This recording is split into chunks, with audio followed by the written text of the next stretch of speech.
God Vishnavat, Brahman, Sabari Braj, Chance, Tanis, Ishmael, Divine Grace, A.C. Bhaktivedanta Swami Srila Prabhupada Ki.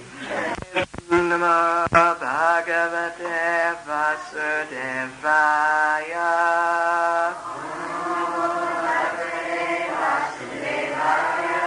Om Namo Bhagavate Vasudevaya.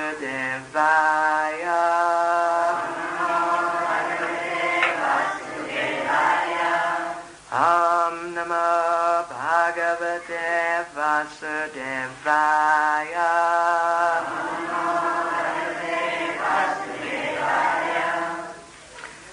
It's very nice to be here with you all again after quite a long time.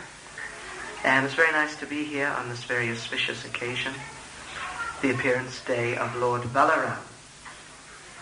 So we'll read a few verses from Srimad Bhagavatam, which explain a little bit about the background to the appearance of Lord Balarama, the circumstances under which he appeared, and then we'll explain a little bit about Lord Balarama, who he is, what is his relationship with Krishna, what are a few of his pastimes. We'll try and explain a little bit about that. So, as far as the appearance of Lord Balarama is concerned, that is described in Srimad Bhagavatam, in the 10th canto, chapter 2, Prayers by the Demigods. So, Lord Balarama, he of course, he is Krishna's brother, older brother, little bit older brother. And he is the first expansion of Krishna. Krishna, the Supreme Personality of Godhead, expands into many, many forms. Unlimited forms, actually. Millions and millions. Srimad Bhagavatam says something like the number of waves in the ocean. So there's no way of calculating that. But there's just practically an infinite number of waves in the ocean. And as far as the expansions of Krishna are concerned, there's actually an unlimited number. Not just millions or billions or trillions. We cannot count. There is no such figure. An infinite number. And even they're on different levels. They're on different levels. Some are complete expansions. There's a whole science, actually. Science of the incarnations, science of the expansions of the Supreme Lord. It is really very deep. But in principle, we should understand that there are different types of expansions and on different levels. Some of them are complete, some are partial. Some manifest certain particular qualities or attributes of Krishna. Like, for example, very popular form of Krishna is Lord Nrsingadev. Narasingha, half man, half lion. I think you're all probably familiar with Lord Nrsingadev a little bit. This picture is there on the altar on the second step, middle step on our left. That is Lord Nrsingadev, half man, half lion. And he is an incarnation of a particular aspect of Krishna's character, particular facet of Krishna's personality. He is an incarnation of Krishna's anger. Other aspects of Krishna's nature are not present, or at least not manifest so much in the personality of Lord Nrsingadev, but the anger is there, fully. So that form, Lord Nrsingadev, is a very dramatic form of the Lord. Lord Balarama, though, he is the first expansion. As such, he is a complete expansion of Krishna, and really, there is practically no difference between Krishna and Balarama, other than the fact that Balarama came from Krishna, and Krishna did not come from Balarama. But in terms of their potencies, their capacities, their power and glory, then there's no real difference. There's no substantial difference. There is one difference which is noticeable, and that is a very interesting difference, that they are of different colors. particularly for us South Africans with our infamous history. That's an interesting point, isn't it? Yes. Lord Krishna is blackish blue. Blackish blue. And Lord Balaram is white. When I say white, I don't mean white like me, because I'm not, even though I'm supposedly white, I'm not actually white, am I? Not really. But I mean white, like the color of Neville's clothes, you see? Something like that. Like some of the devotees here. Actually white as such. So that is a difference between Krishna and Balaram. But in terms of their potencies, their powers, attributes, in terms of their personal characteristics and their personalities, they're not different. They're not different. Yes, so Balaram then, amongst all these various incarnations and expansions and partial expansions, and even there are parts of expansions, as we said, it's a whole science. So Balaram's very prominent. He's particularly prominent. So therefore, that is acknowledged in our Hare Krishna Mahamantra. Hare Krishna, Krishna Krishna, Hare Hare, Hare Rama, Rama Rama, Hare Hare. So that Rama, that is Lord Balaram.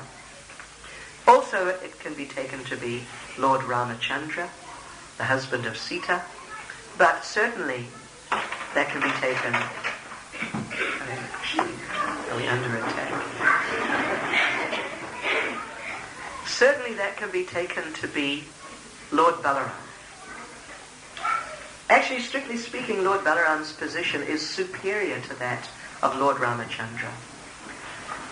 So anyway, that's a little bit of who Lord Balaram is.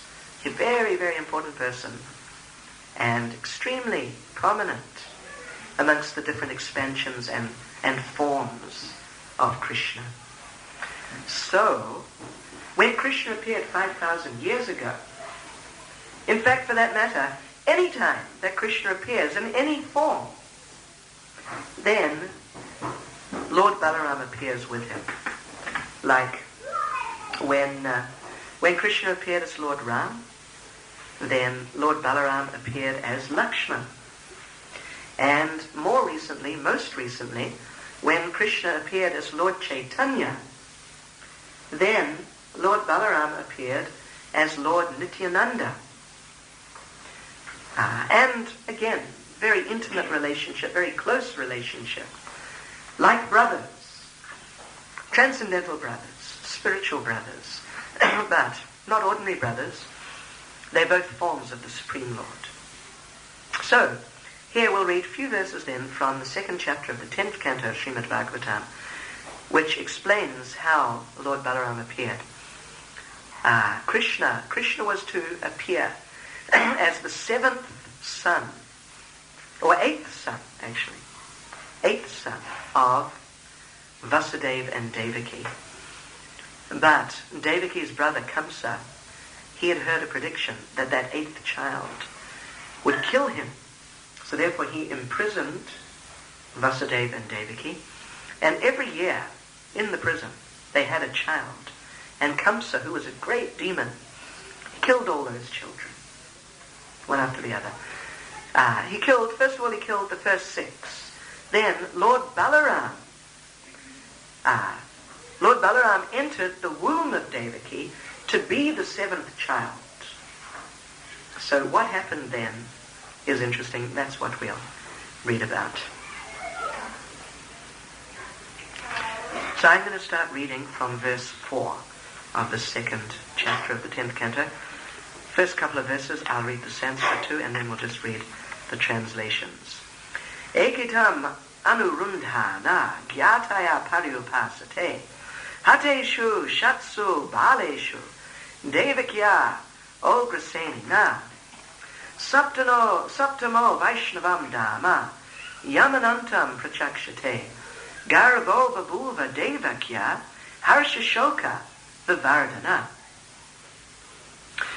So Kamsa he was persecuting the relatives and family members of Vasudeva and Devaki, who were to be Krishna's parents. And some of their relatives, some fled, and some began to follow Kamsa's principles and act in his service. After Kamsa, the son of Ugrasena, killed the first 6 sons of Devaki, a plenary portion of Krishna entered her womb as her 7th child, arousing her pleasure and her lamentation. That plenary portion is celebrated by great sages as Ananta, who belongs to Krishna's 2nd quadruple expansion. So that was Lord Balaram. Ananta is another name for Lord Balaram. And it's interesting to note that Devaki, when the 7th child, who was, and she knew that he was, a form of the Supreme Lord, entered her womb, it aroused her pleasure and her lamentation. This is very interesting. Little bit technical point in Krishna consciousness, that devotees, there are different types of devotees who have different types of attitudes towards the Supreme Lord, depending on the nature of their personal relationship with Krishna and how Krishna reveals himself to them, how they see Krishna like that. So on a lower level, there are devotees who, they clearly understand that Krishna is the Supreme Personality of Godhead. He's not an ordinary person like us at all. He is God. And God is great. He is the greatest. So those devotees then who recognize and have a relationship with Krishna in those terms, their attitude towards Krishna is one of extreme respect because he is God. And God is so great and we are so small. So they're extremely. The mood is one of awe and reverence. However, Krishna is not just great, but he is a person. He has a personality. And as the devotees, many devotees at least, as they get to know him on a personal level and appreciate his personality and interacting with him, and he is interacting with them in personal ways and loving ways, then those devotees who get to know Krishna on a more personal level, then they are struck very, very much by his personality and his affectionate dealings with them, loving dealings. In fact, those loving dealings that Krishna has and his personal expressions of care and concern and affection for his pure devotees, that is so striking that those devotees, they appreciate that more than his greatness. It becomes more prominent in their dealings with him than just the conception of how great he is. Rather, they're seeing how wonderful he is, how nice he is, how loving he is, and how wonderful it is to deal with him in very personal ways like that. So, there are different types of relationships one can have with Krishna. Even one, like we've mentioned here, Vasudeva and Devaki, they have a relationship in which they have adopted or been given the position of being parents to God. Of course, no one can actually be the parent of God. We have our parents, and that is not unreasonable. But God, who can be the parent of God? That's not possible by definition. However, in order to exchange loving feelings and have loving relationships with his devotees, then Krishna places them in such positions and relates with them as if they were actually his parents for the sake of loving dealings. And others are his friends. And others even, like Srimati Radharani, Srimati Radharani is his conjugal lover in a pure spiritual sense. Not in the slightest mundane, as we would understand or have experience of such things, but in completely pure spiritual sense. So these are very intimate, personal relationships that one can have with Krishna. And as one enters such a relationship and becomes absorbed in that and experiences what a wonderful, loving person Krishna is, then that experience overshadows whatever experience one may have of his greatness. So here, in this context, we read that when Devaki realized that her seventh child, who was now present within her womb, was actually a form of Krishna, the Supreme Personality of Godhead. So she experienced two contradictory emotions. One was pleasure. She was very happy. The Supreme Lord is accepting me as his mother. How fortunate I am. How wonderful that is. But at the same time, she felt some mood of lamentation.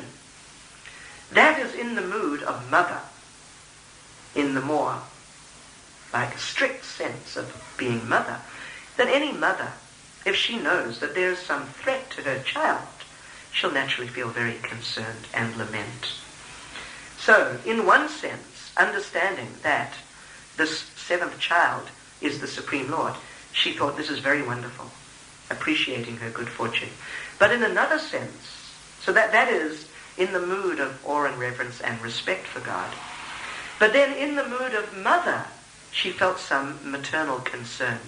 Oh, he is going to be my child, but as soon as he is born, there'll be great danger for him. He may be killed like the other 6 children. So of course God, Krishna, cannot be killed. But, see, she is kind of in a borderline position between these moods of awe and reverence and the intimate mood of motherly relationship. She is in between. So she's feeling these two contradictory emotions. Anyway, of course, she doesn't have to worry. Lord Balarama, the Supreme Personality of Godhead, has everything under control. So he then proceeds to make his appearance. But that again is in a most extraordinary way. Let us just read the following few verses. To protect the Yadus, that is the family of Vasudeva and Devaki, to protect the Yadus, his personal devotees, from Kamsa's attack, the personality of Godhead, Lord Krishna, the supreme soul of everyone, ordered Yoga Maya as follows.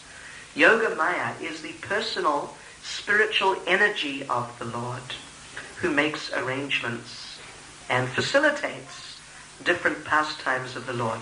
So Krishna is going to ask Yoga Maya to facilitate the pastime of the appearance of his first expansion, Balaram, in a very special way.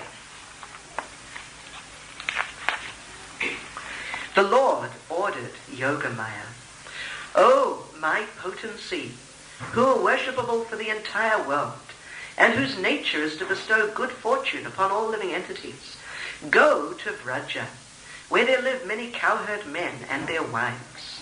In that very beautiful land, where many cows reside, Rohini, the wife of Vasudeva, is living at the home of Nanda Maharaj.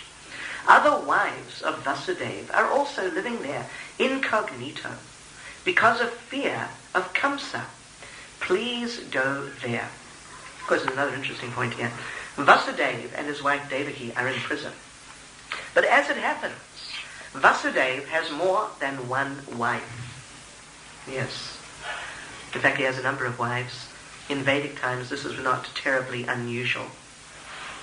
And a husband, qualified husband like Vasudeva, was able to maintain many wives. And qualified ladies like those wives were able to coexist without fighting or anything like that. And, the reason, there's a reason for that. Not because the female population may be, or may have been perhaps, a lot bigger than the male population. I have heard in the past that is the case here in Cape Town. Is that correct? Anyway, we won't get into that tonight. But the reason why some men in Vedic times had more than one wife, and even sometimes quite a number, was because it was very common in those days, particularly for men, to leave home and go to the forest or go to some ashram and just completely renounce things. Yeah. It was very common in those days. To the point that you had like this large number of ladies, more than the men at least, who were left. Yeah. So like this, Vasudeva was one of the people, one of the men who had a number of wives. One of them was Rohini. Rohini actually is particularly, she is also an eternal associate of the Supreme Lord. And she is particularly associated with Balarama. She is eternally the mother of Balarama. But here Balarama is now in the womb of Devaki.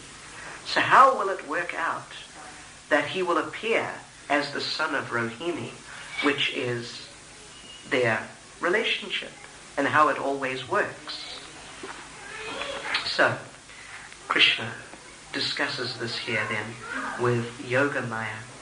Within the womb of Devaki is my partial plenary expansion, known as Sankashan or Shesha. Without difficulty, transfer him into the womb of Rohini. Again, this is Balarama. Balarama has many names.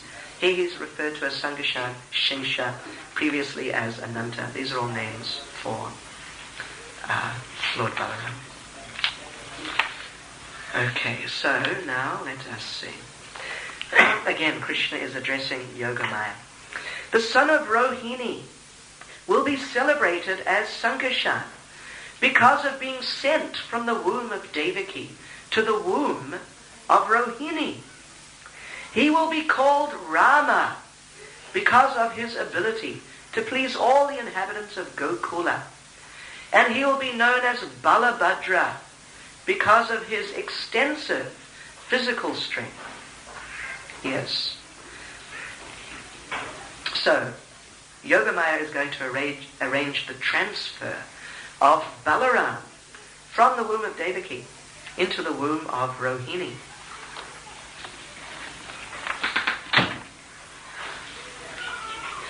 When the child of Devaki was attracted and transferred into the womb of Rohini by Yogamaya, Devaki seemed to have a miscarriage.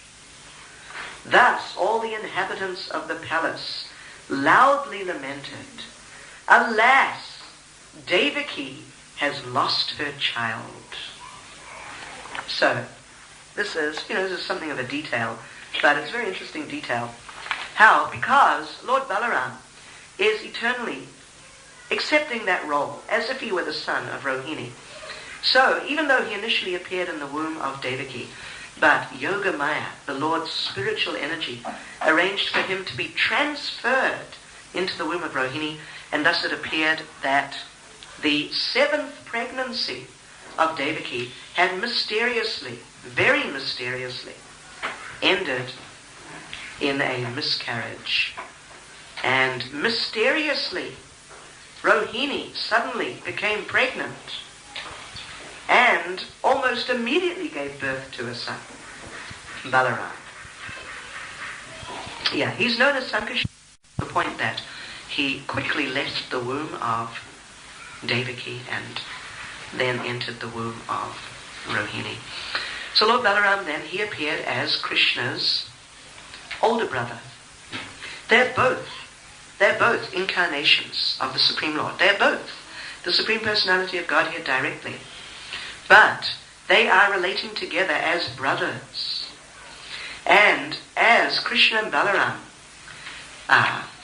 carried out their pastimes in Vrindavan, and after they left Vrindavan, they went to Mathura, then they went to Dwaraka. Krishna and Balarama had so many wonderful pastimes. In Srimad Bhagavatam, which is the most authoritative of all transcendental literatures, Srimad Bhagavatam is particularly focusing on Krishna himself, not so much on Lord Balaram, because Krishna is the original Supreme Personality of Godhead. And Balaram, of course, is very important, but he is the first expansion. Krishna is more important. So we find generally Srimad Bhagavatam is focusing on Krishna. But in Srimad Bhagavatam, there are a number of pastimes. There are a number of pastimes in which Balaram is more prominent.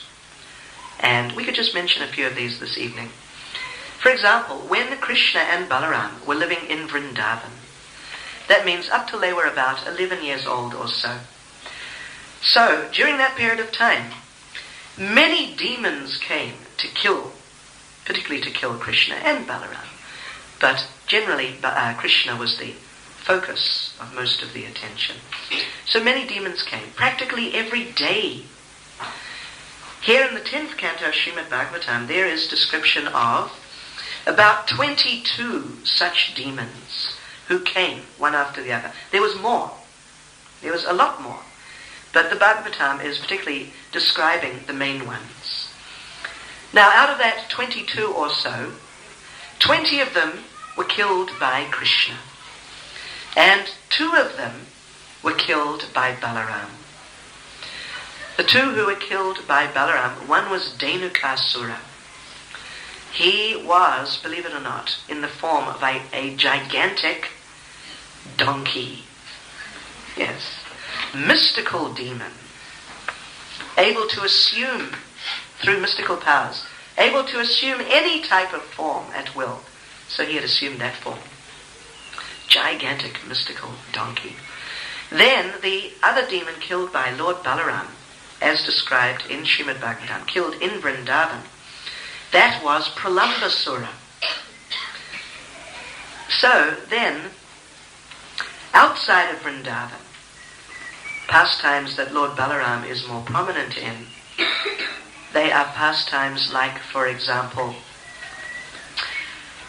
Lord Balaram, after he and Krishna left Vrindavan, they were living. Eventually they went to Dwaraka. All the inhabitants of Vrindavan, they were lamenting so much that Krishna and Balaram, they have left us. Will we ever see them again? So Lord Balaram returned to Vrindavan.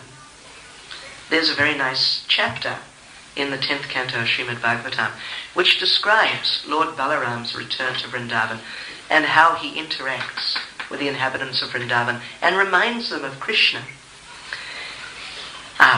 Another nice incident that takes place while Krishna and Balaram are living in Dwaraka is the incident of Lord Krishna kidnapping Rukmini.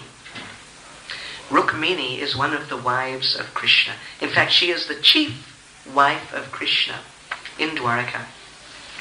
There was an arrangement that Rukmini would be married to Shishupal, who was not a very nice person. He was not a devotee. He was nothing. Compared to Krishna, he was nothing.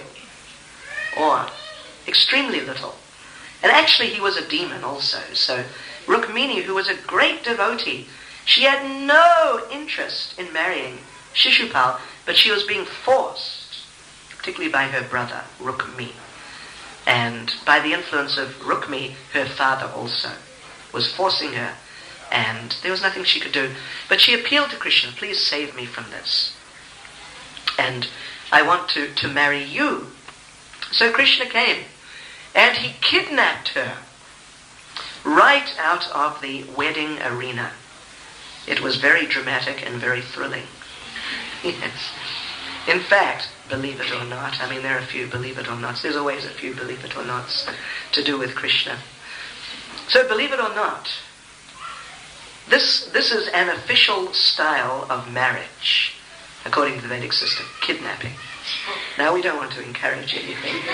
Yeah, so just, the times have changed, and we should not try to adopt these practices under today's circumstances. But according to the Vedic system, for the warriors, For the warriors, it was an official method of marriage. You could just come riding in, swinging in, grab one of the princesses, and off you go. And Krishna did that. He did that. A very dramatic scene. And Rukmi, he did not appreciate that at all. So he gave chase to Krishna. And there was a battle. And Krishna, he was going to kill Rukmi. But Rukmini, the sister of Rukmi, there was some family feelings there.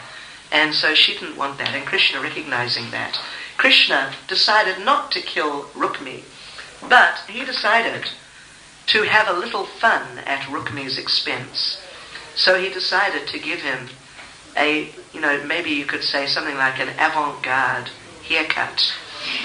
He started slicing away with his sword some of Rukmi's beard and hair. So Rukmi, this is now 5,000 years ago, he looked perhaps a little bit like a forerunner of the punk rockers or people of that sort who have bits of hair sticking out and bald patches in other places and whatever it may be. So he looked very odd. And he was a Kshatriya, he was a warrior. And for a warrior to be embarrassed like that, this is practically intolerable. Many of them would actually prefer to be killed, rather than have to walk in and say, well, here I am, looking like some sort of fool. Yeah. So Rukmini was very upset. And this was their wedding day, so to speak. So it was not a very good start to their marriage. Then Lord Balaram came. Now Lord Balaram, even though he and Krishna, they're the same, as we mentioned. They're the same person. They're not two different people like us. We're all different individuals. But Krishna and Lord Balaram, they're not really different individuals. They're the same person, but he's appearing in two forms and adopting two roles. So Lord Balaram, his role is, he's the older brother. Yes, that is his role in these pastimes. So older brother means he's senior. And when the younger brother, if the younger brother sometimes gets into a bit of trouble, then the older brother may have to act something like the father even. At least in India, that's very traditional. So definitely the older brother has a senior position. So Lord Balaram, he arrived on the scene and saw here is Rukmi, looking quite sort of disfigured. And there is Krishna thinking this is a bit amusing. And there is Rukmini, who is not amused. In fact, she is disturbed, actually, that her brother, who's a very proud young man, has been embarrassed in such a way. So Lord Balaram, as the older brother, immediately could understand this is not very good for their relationship. So Lord Balaram, acting as the older brother, in the mood of the pastime, in the mood of the relationships, Lord Balaram decided to do a little bit of reconciliation. Yes. This is a very nice pastime of Lord Balaram's, in which he exhibits his older brotherly nature. So, Lord Balaram, he chastised Krishna. What have you done? This Rukmi, he may be whatever he may be, but now he's your brother. He's your brother-in-law. You cannot treat a brother-in-law like this. This is very bad. To embarrass him like this is practically worse than killing him. You shouldn't do this. You shouldn't have done this. Krishna was a little taken aback. Rukmini felt, yes, quite right. So she's now feeling a little bit better. But then Lord Balaram, being very expert as the older brother, Lord Balaram, he turned to Rukmini and said, well, you know what it's like in the material world. Whatever happens to you, it's just your karma. What can you do? You cannot blame the person through whom your karma has just come, who has been like the via medium for you to receive your karma from your own previous activities. So don't blame Krishna. Don't blame Krishna. It was just your brother's karma that he would end up in this foolish type of situation. And Rukmini, she realized, oh yes, well that's true. And then Lord Balaram turned to Krishna again and said, Krishna, how could you do this? For our family, our honorable family, to become implicated in some demeaning activity like this? I feel very bad. You will bring a bad name upon our family. And just consider poor Rukmi. He is now our relative. And when a relative does something wrong and makes a bit of a fool of himself, then you don't have to sort of rub it in and tell him, oh, you made a fool of yourself, just look at what you did. No, just the fact that he realizes, oh, I made a mistake, just that is enough with a relative. You don't have to lecture him or beat him over the head with it. Just the fact that he knows that he's made a mistake, that's enough. But look what you've done here. And again, Rukmini was thinking, yes, he shouldn't have done that. But then Lord Balaram turned to Rukmini again and said, well, these two, they're Kshatriyas. They're warriors. And you know what Kshatriyas are like. They're always fighting. And when they fight, oh, they just get completely into it. They may even fight with their own family members if there appears to be a good reason for a fight. And even they may kill each other. This is the way of Kshatriyas. What can you do about these people? And Rukmini thought, yes, it's true. Kshatriyas are just like that. And then Lord Balaram, he told Rukmini, and I mean, don't forget, your brother, he wanted you to marry Shishupal, right? And Rukmini thought, oh yes, that was very bad. That was extremely bad. So you can see Balaram was sort of bringing her around very expertly. And then to finish off his reconciliation, Lord Balaram said, and after all, we're not these bodies. So it doesn't really matter what happens. It doesn't really matter what you look like. And he's not really your brother. We're all eternal spirit souls. Our relationships in this lifetime, they're not real. So we shouldn't identify with them too much. And Rukmini had to acknowledge, yes, that's true. So Rukmini was completely pacified by Lord Balaram, who is the expert, older brother. Krishna from time to time gets into trouble, and Lord Balaram has to step in sometimes to help. Later, of course, there was an incident where Rukmi, one of his daughters, I think, one of his children anyway, was to marry one of Krishna's children.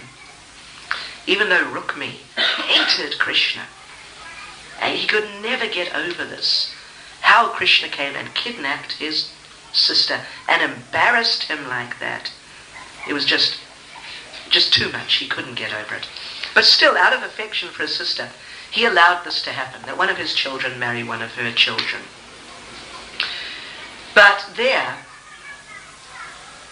he decided, let us have a little fun at Balaram's expense. So, instigated by some friends, Rukmi challenged Balaram to a game of dice. It's actually gambling, a form of gambling, throwing dice and making wagers and so on. So first of all, they made some wager. They threw the dice. Rukmi won. One of Rukmi's friends, the king of Kalinga, laughed. He had what you might call protruding upper teeth. And he laughed and displayed these teeth very prominently. And Balaram noted that. So then the next round, Balaram won. But Rukmi, somehow or other, by fast talking and being tricky, he was able to nullify that. And Balaram was really angry. Then they had the next round, and again Balaram won. But again, Rukmi tried to be very tricky. However, a mystical voice came out of nowhere, out of the sky, and proclaimed that Balaram has won. Still, Rukmi, he tried to talk his way out of it and wheel and deal. And his friends were all agreeing, yes. Actually, Rukmi won. You lost, Balaram. Balaram was very angry. Then Rukmi went one step too far. Because, Krishna and Balaram, they were brought up in Vrindavan as cowherds.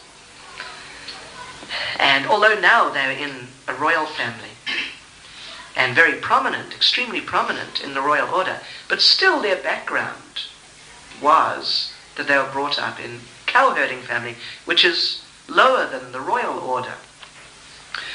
So, as Rukmi was trying to get out of having lost that throw of the dice, and as his friends were trying to back him up, and the king of Kalinga was laughing and displaying his teeth again, then Rukmi went one step too far, and he said,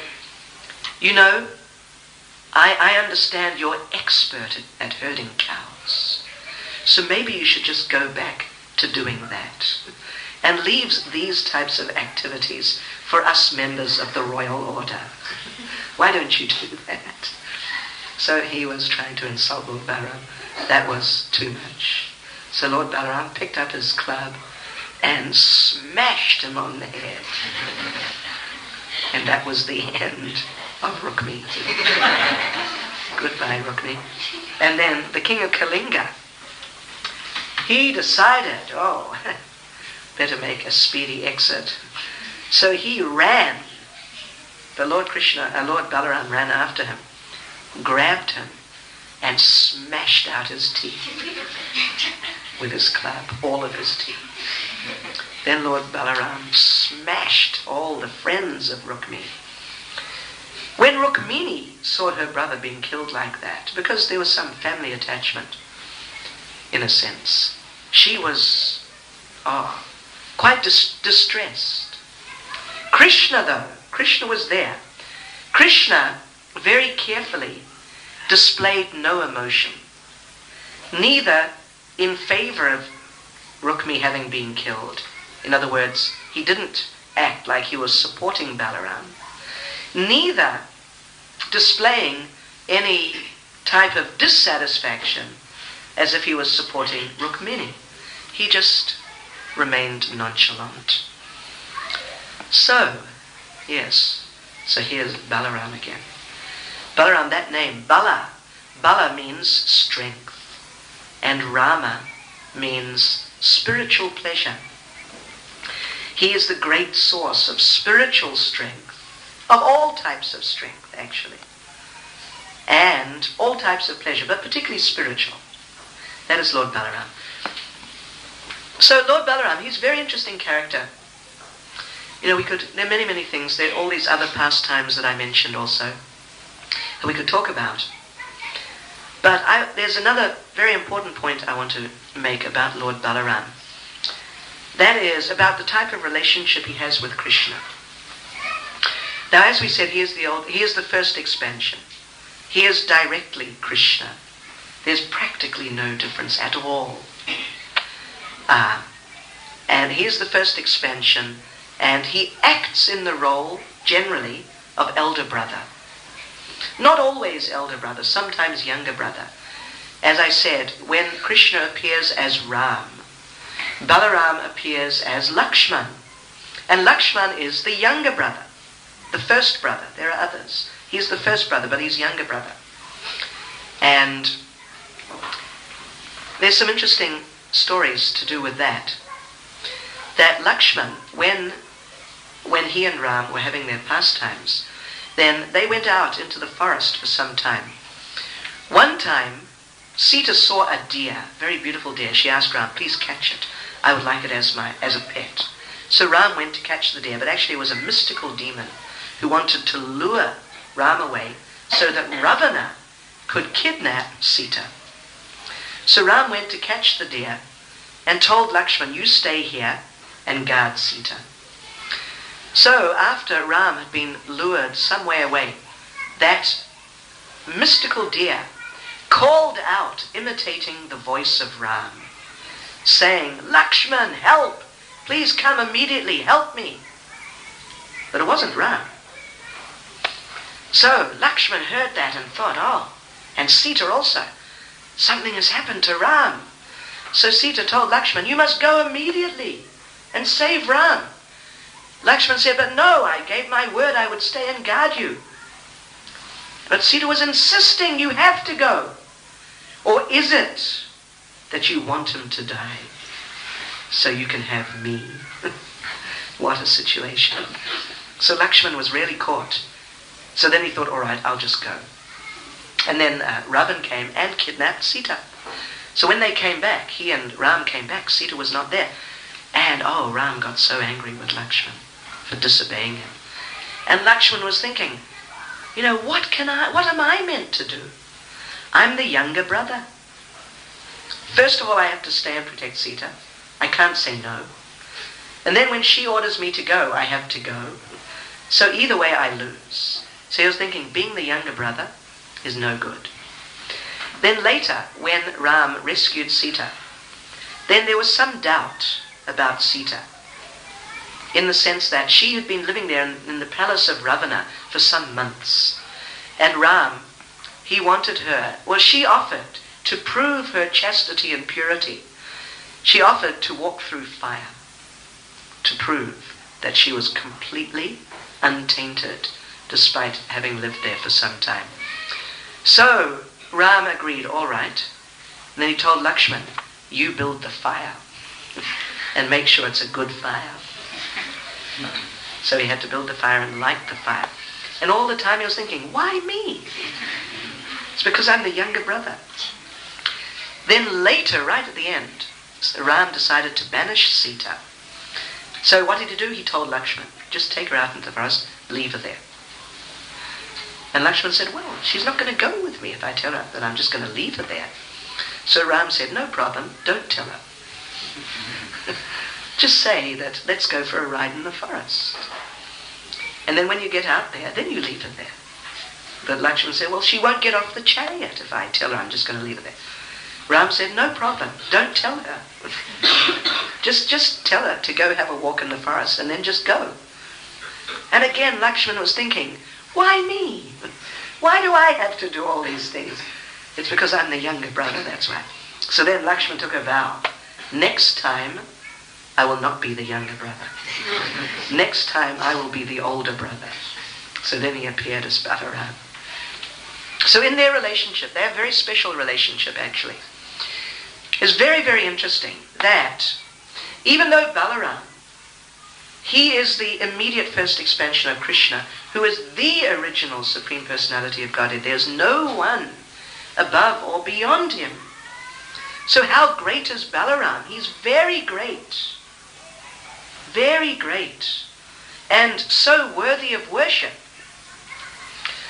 Such a respectable personality. So what position does he take then? Does he then say, okay, I am the Supreme Lord, first expansion, I'm very great, so here I am, you can all worship me? No. He does not like to accept that position of being worshipped as the Supreme Lord, even though he's quite due that. Lord Balarama, he cherishes the position of being Krishna's servant. So even though he's the Supreme Lord, he's so great, but he is always acting as a devotee. Yes, he is always serving Krishna. Yes, he has understood this point, that to serve is better than being served. Yes, much nicer. So he's always serving Krishna. And he serves Krishna in many ways. First of all, he expands into the different rasas. the different types of relationships that people may have with Krishna. There are 5 main rasas, or types of relationship that one can have with God. There's a neutral relationship, like an animal. An animal, in relation to God, has a neutral type of relationship. Then there's a relationship as servant, where it is master to servant, and formal type of relationship like that. Then third, above that, more intimate, is relationship of being friend. Then above that is the relationship of being parent of Krishna, like Vasudeva, Devaki we've mentioned, Nanda Maharaj, Mother Yashoda. Then above that, the topmost rasa, relationship one can have with Krishna, is a conjugal relationship, as in the case of Radharani with Krishna, or Sita with Ram. So, Lord Balaram expands himself into all those relationships. So, in the conjugal relationship, he expands himself as Ananga Manjari. She is Radharani's younger sister. And in that form, that is Balaram. But he has assumed that form to serve Krishna in the conjugal relationship. Then he himself is in the parental relationship. He himself is in a friendly relationship at the same time. Then Lord Balaram expands himself, for example, in a neutral type of relationship. He expands himself and he becomes Krishna's shoes.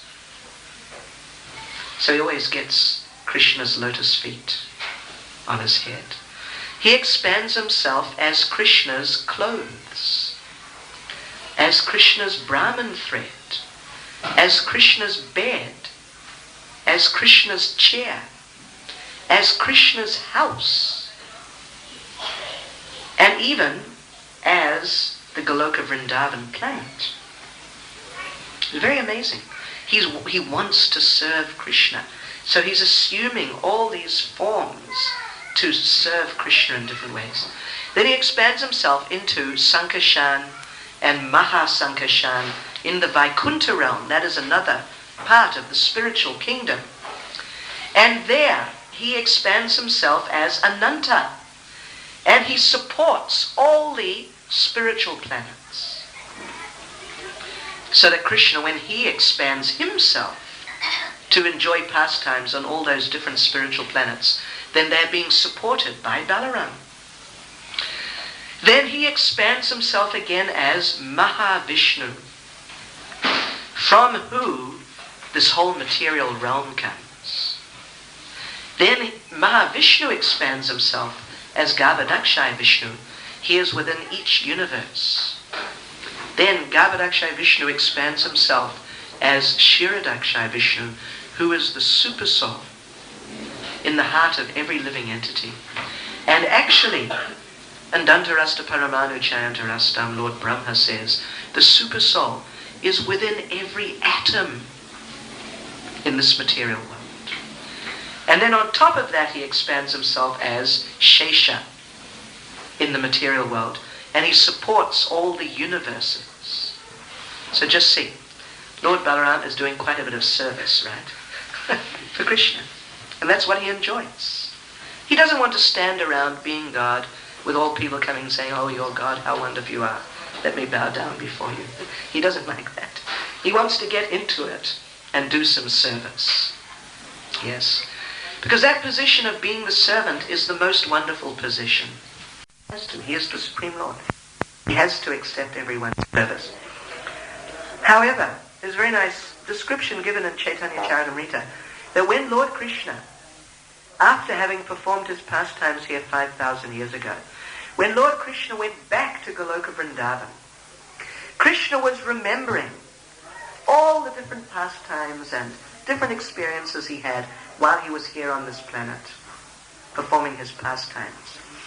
And Krishna was thinking how wonderful it was and all the different pastimes and what happened, what it was like. Then Lord Krishna thought to himself, it seemed to me that while I was there performing my pastimes, being served by all the devotees, particularly in Vrindavan, Krishna thought, it seemed to me that the devotees in Vrindavan were enjoying serving me more than I was enjoying being served by them. Krishna thought, particularly the gopis, the cowherd girls of Vrindavan. Krishna thought to himself, those gopis, as they were serving me in so many ways in the conjugal rasa, their enjoyment was so much greater than mine. You know how much greater? Krishna thought that it seems to me that their enjoyment was 10 million times more than mine. So then Krishna himself thought, I want to experience it. I want to be a devotee. Yes. So that was one of the main impetuses for Krishna to appear as Lord Chaitanya, which he did 500 years ago.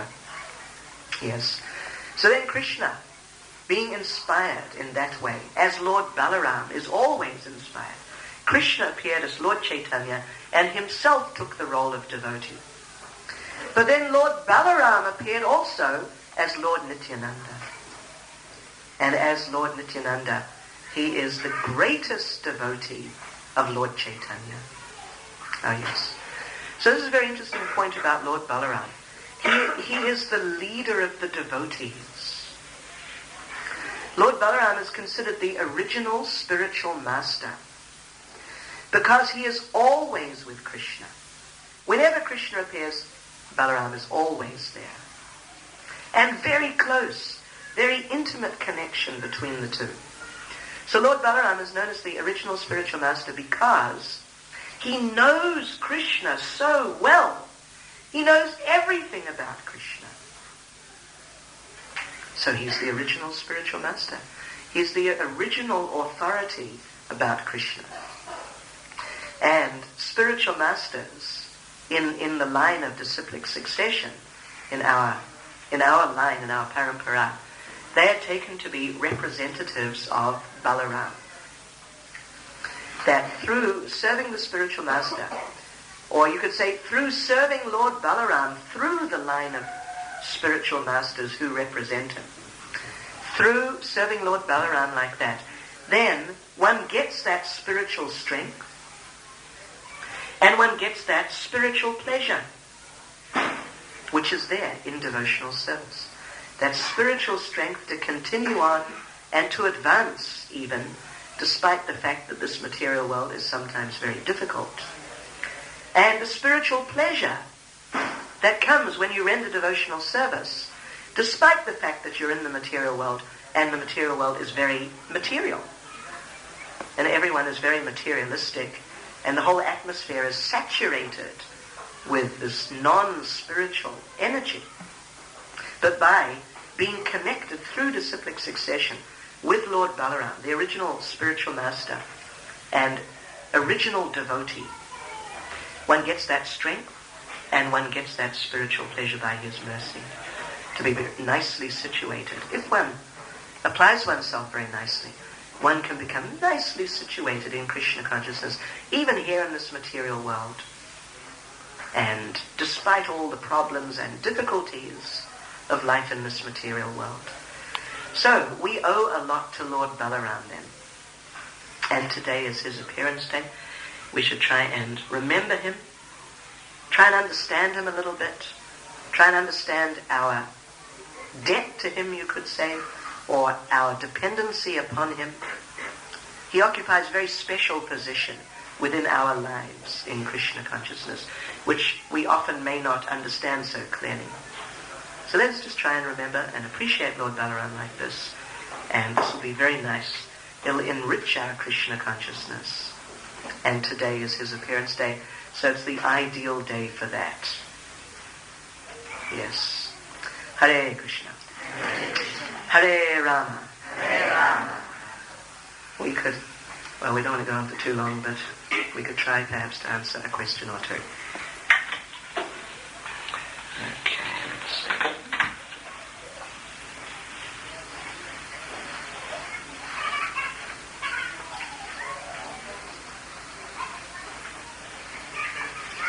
Okay, now there's a question here about how I first met Prabhupada. But I've talked about that on so many occasions, including here in Cape Town. If you don't mind, I'll skip it. But if you're here on Sunday and you want to ask the same question, maybe I can explain it again then. Let's now take the second question. How can we approach Lord Balaram in prayers? And how can we develop our appreciation for him? Well, we've given you some ideas. You know, if you read, like in the 10th canto of Srimad Bhagavatam, in the Krishna books, which are the same thing, if you can locate these chapters where Lord Balaram is prominent, Dainakasura, Pralambasura, his return to Vrindavan, with Rukmi, with the wedding of Rukmini, and then with the killing of Rukmi. Then there's others like he killed the Dvivida gorilla. That's quite a pastime. He killed Romaharshana Sutta. That's also a very interesting pastime. So you can find these pastimes and try and study them a bit. Then you may appreciate him a little bit more as a person. As far as prayers, the best prayer for bringing you close to Lord Balaram is Hare Krishna, Krishna Krishna, Hare Hare, Hare Rama, Rama Rama, Hare Hare. Yes, he is there. He is there in that Hare Rama. So you can get his mercy like that.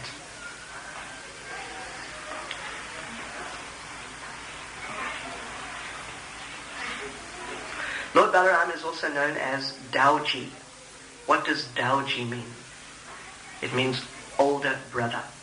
Yes. There's a mantra.